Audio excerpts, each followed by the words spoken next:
right, so I'm going to be reading Amnon's sin against Tamar. After this, Absalom, the son of David, had a lovely sister whose name was Tamar, and Amnon, the son of David, loved her. And back then, they would, marry their family. So Amnon was so distressed over his sister Tamar that he became sick, for she was a virgin, and it was improper for Amnon to do anything to her. But Amnon had a friend whose name was Jonadab, the son of Shimeah, David's brother. Now Jonadab was a very crafty man. And he said to him, "Why are you, the king's son, becoming thinner day after day? Will you not tell me?" Amnon said to him, "I love Tamar, my brother Absalom's sister." So Jonadab said to him, "Lie down on your bed and pretend to be ill. And when your father comes to see you, say to him, 'Please let my sister Tamar come and give me food, and prepare the food in my sight, that I may see it and eat from her hand.'" Then Amnon lay down and pretended to be ill, and when the king came to see him, Amnon said to the king, "Please let Tamar my sister come and make a couple of cakes for me in my sight, that I may eat from her hand." And David sent home to Tamar, saying, "Now go to your brother Amnon's house and prepare food for him." So Tamar went to her brother Amnon's house, and he was lying down. Then she took flour and kneaded it, and made cakes in his sight, and baked the cakes. And she took the pan and placed them out before him, but he refused to eat. Then Amnon said, "Have everyone go out from me." And they all went out from him. Then Amnon said to Tamar, "Bring the food into the bedroom, that I may eat from your hand." And Tamar took the cakes which she made, and she brought them to Amnon her brother in the bedroom. Of course, she's not thinking anything's going to happen. Now when she had brought them to him to eat, then he took hold of her and said to her, "Come lie with me, my sister." But she said to him, "No, my brother, do not force me, for no such thing should be done in Israel. Do not do this disgraceful thing. And where could I take my shame? And as for you, you would be like one of the fools in Israel. Now therefore, please speak to the king, for he will not withhold me from you." However, he would not heed her voice, and being stronger than she, he forced her and lay with her. He should have just dropped dead right then and there, really. Then Amnon hated her exceedingly, so that the hatred which he hated her was greater than the love which he had loved her. And Amnon said to her, "Arise, be gone."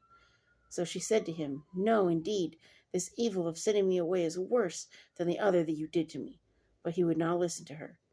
Then he called his servant who attended him, and said, "Here, put this woman out, away from me, and bolt the door behind her." Now she had on a robe of many colors, for the king's virgin daughters wore such apparel. And his servant put her out, and bolted the door behind her. Then Tamar put ashes on her head, and tore her robe of many colors that was on her, and laid her hand on her head, and went away crying bitterly. And Absalom, her brother, said to her, "Has Amnon your brother been with you? But now hold your peace, my sister. He is your brother. Do not take this thing to heart." So Tamar remained desolate in her brother Absalom's house. So he took care of her. Now that seems kind of harsh to say, don't take this to heart. But you're going to see later on what's going to happen. Okay. So, yeah, I won't ruin it for you. But when King David heard of all these things, he was very angry. And Absalom spoke to his brother Amnon, neither good nor bad, for Absalom hated Amnon, because he had forced his sister Tamar.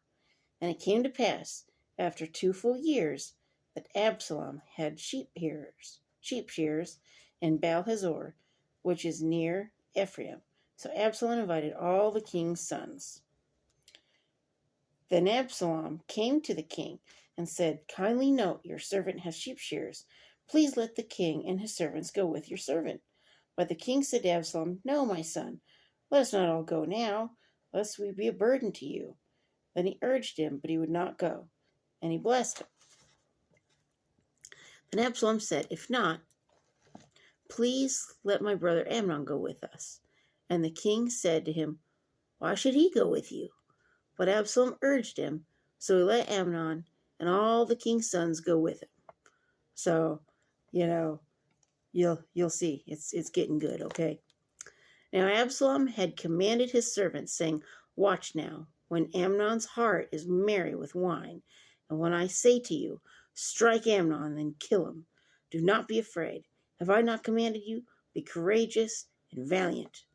So the servants of Absalom did to Amnon as Absalom had commanded. Then all the king's sons arose, and each one got to his mule and fled. And it came to pass, while they were on the way, that news came to David, saying, Absalom has killed all the king's sons, and not one of them is left.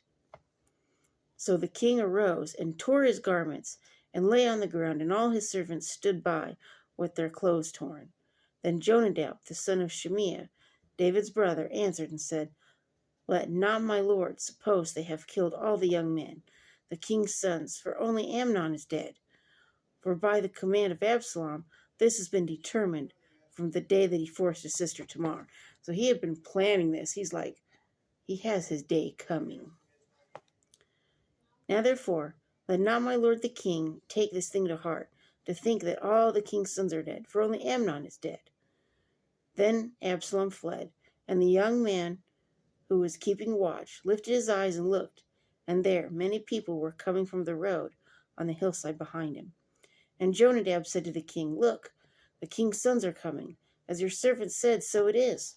So it was, as soon as he had finished speaking, that the king's sons indeed came, and they lifted up their voice and wept. Also the king and all his servants wept very bitterly. But Absalom fled and went to Talmai, the son of Ammihud, king of Geshur. And David mourned for his son every day. So he wanted his son there. So Absalom fled and went to Geshur, and was there 3 years.